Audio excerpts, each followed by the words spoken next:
হেমন্তপুর নামক প্রত্যন্ত একটি গ্রামে একজন জ্ঞানী লোক বাস করতেন।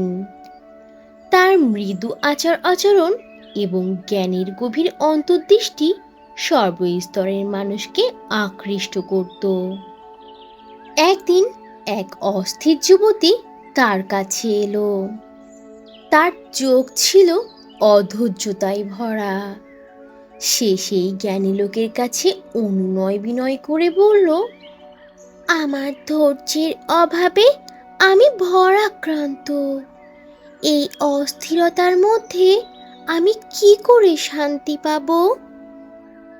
জ্ঞানী লোকটি তখন মেয়েটিকে বলল, তুমি আমাকে অনুসরণ করো আর আমার সাথে কাছের বাগানটিতে চলো।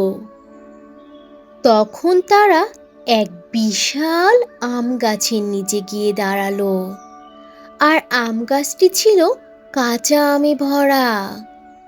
তখন যুবতীর নজর ছিল আম গাছের ডালের দিকে স্থির, ফলের প্রাণবন্ত মিষ্টির জন্য আকুল।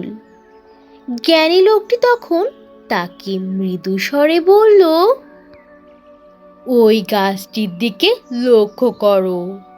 ওই গাছটি সুস্বাদু ফল দান করে, তবুও ওই গাছ ধৈর্যের প্রয়োজনীয়তা বোঝে। তখন সেই যুবতীর মুখে বিভ্রান্তি ছড়িয়ে পড়ল, কিন্তু সে মনোযোগী ছিল। আর তখন লোকটি তাকে অনুরোধ করে বলল, এই দিকে আসুন। তাকে একটি আমের কাছে নিয়ে গেল, যা অকালেই গাছ থেকে মাটিতে পড়েছিল। আমটি তুলে তখন মেয়েটির হাতে রাখলেন।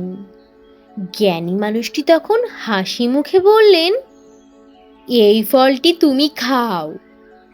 তখন সেই যুবতী মেয়েটি আমের মধ্যে কামড় দিলেন এবং তিনি তখন সেই আমে শুধুমাত্র একটু টক স্বাদ অনুভব করলেন, যা তার ভুরু কুঁচকে দিল।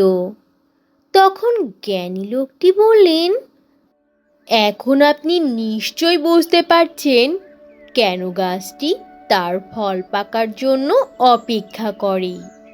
কারণ গাছটি জানে যে সত্যিকারের মিষ্টি সময়ের সাথেই আসে, আর যদি তাড়াহুড়ো করা হয় তাহলে তার ফলের স্বাদ তিক্ত আর অতৃপ্ত হবে। তো বন্ধুরা, এই ছিল আজকের গল্প। গল্পটি থেকে কি শিক্ষা পেলে তা অবশ্যই কমেন্ট করে জানাবে, আর ভালো লেগে থাকলে একটা লাইক করে দেবে। আর এখনো যদি চ্যানেলটি সাবস্ক্রাইব না করে থাকো তাহলে এখনই লাল রঙের বাটনটি চেপে চ্যানেলটিকে সাবস্ক্রাইব করে দাও, আর অল দিয়ে নোটিফিকেশন প্রেস করে রাখো। তাহলে বন্ধুরা, আজ এখানেই শেষ করছি। আবার দেখা হবে নতুন কোনো ভিডিওতে, নতুন কোনো গল্প নিয়ে।